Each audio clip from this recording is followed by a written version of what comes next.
नमस्कार दोस्तों, आपका दोस्त नवीन भास्कर एक बार फिर हाजिर है आपके लिए किस्से किंवदंतियाँ धार्मिक ग्रंथों की।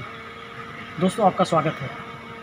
आज जो आपको मैं कहानी बताने वाला हूँ, ये कहानी किसी धार्मिक ग्रंथों से नहीं है। ये एक संत महात्मा से सुनी हुई कहानी है। इस कहानी के बारे में आप लोगों ने शायद सुना होगा। ये भाग्य फल के ऊपर है। वो कहते हैं ना कि कोई भी इंसान अपना भाग्य नहीं बदल सकता। तो आज की कहानी इसी आधार पर है।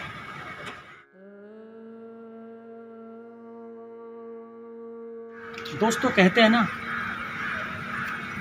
कि भाग्य का लेखा कोई नहीं मिटा सकता। आज की कहानी भी कुछ ऐसी है। बहुत पुरानी बात है। एक गांव में एक बहुत गरीब किसान था जो रोज़ गांव से जंगल में लकड़ियां काटने जाया करता था। उसके गांव से जंगल बहुत दूर था।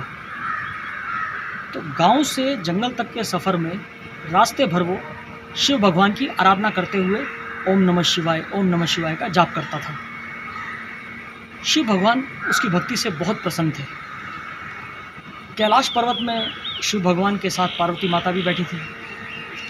पार्वती माँ ने कहा, हे प्रभु, ये आपका भक्त निर्धन गरीब किसान बेचारा बरसों से आपके नाम का जाप कर रहा है। इसका परिश्रम खत्म ही नहीं होता।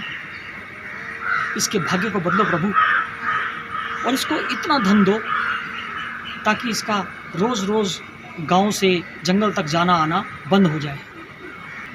शिव भगवान मुस्कुराए। उन्होंने बोला कि इसके भाग्य में लिखा है कि इसको जीवन भर संघर्ष करना ही है।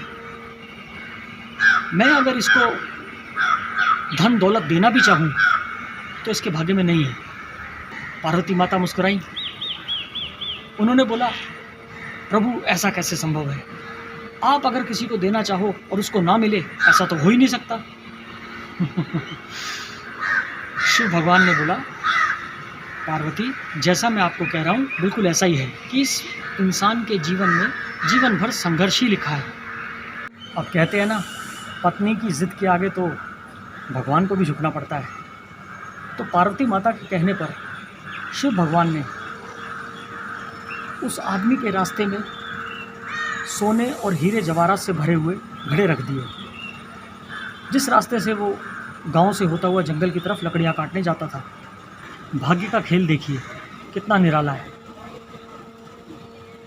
उस गरीब लकड़हारे के दिमाग में उसी दिन आया कि इस रास्ते से मैं अपने गांव से जंगल सालों साल से जा रहा हूँ।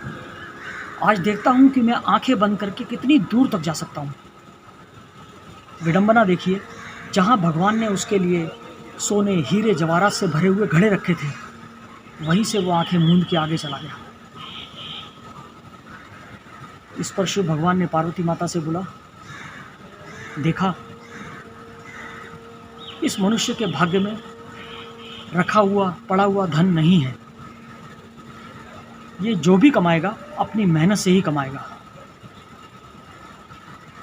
तो दोस्तों, भाग्य के लेखे को कौन बदल सकता है? हमारे हाथ में सिर्फ कर्म करना है। कर्म, यही तो गीता में भी लिखा है। आप कर्म करते जाओ और फल की चिंता मत करो। और कहते हैं ना कि भगवान भी उन्हीं की सहायता करता है जो अपनी सहायता खुद करना जानते हैं। आशा करता हूँ मेरा ये वीडियो भी आपको मेरे पिछले वीडियोस की तरह बहुत अच्छा लगा होगा। धन्यवाद।